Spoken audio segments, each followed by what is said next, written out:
faut-il autoriser les téléphones portables en prison? La réponse est oui pour notre invité. Bonjour Dominique Simoneau. Bonjour. Vous êtes la contrôleuse générale des lieux de privation de liberté. Vous voulez alerter les pouvoirs publics sur ce sujet du téléphone. Alors des portables en prison, il y en a déjà beaucoup, 53 000 saisis en 2023, mais officiellement, ils sont interdits. Pourquoi faut-il selon vous les accepter?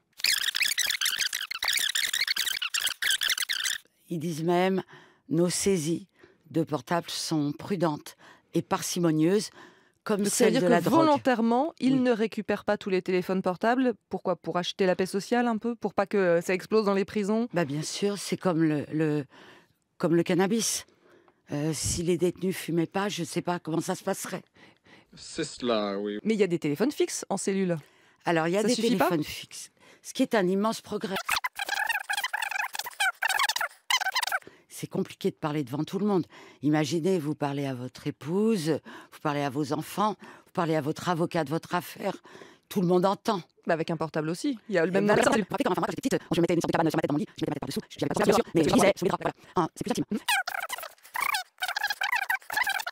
Alors il y a beaucoup quand même de surveillants de prison qui eux sont radicalement opposés à cette autorisation des téléphones portables en prison. Oh, comme c'est bizarre! Non, ils racontent que ça permettrait aux trafiquants, et ils le font déjà avec ceux qui ont des téléphones interdits, aux trafiquants, à des criminels de gérer leur business, voire de commanditer des assassinats depuis leur cellule. Et dans le contexte actuel de cette montée du narcotrafic en France, est-ce que c'est pas irresponsable ?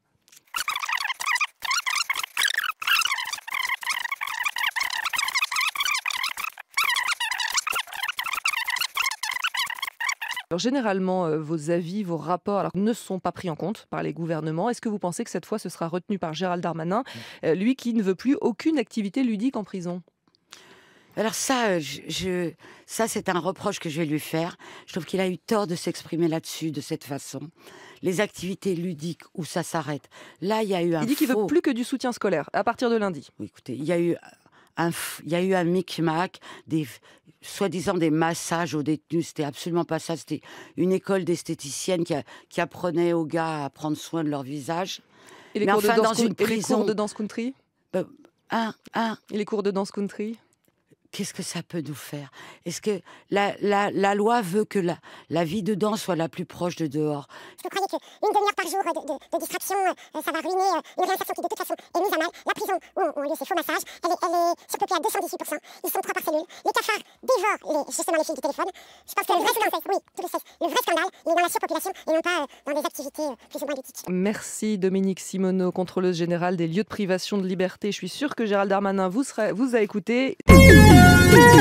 C'était vraiment très intéressant.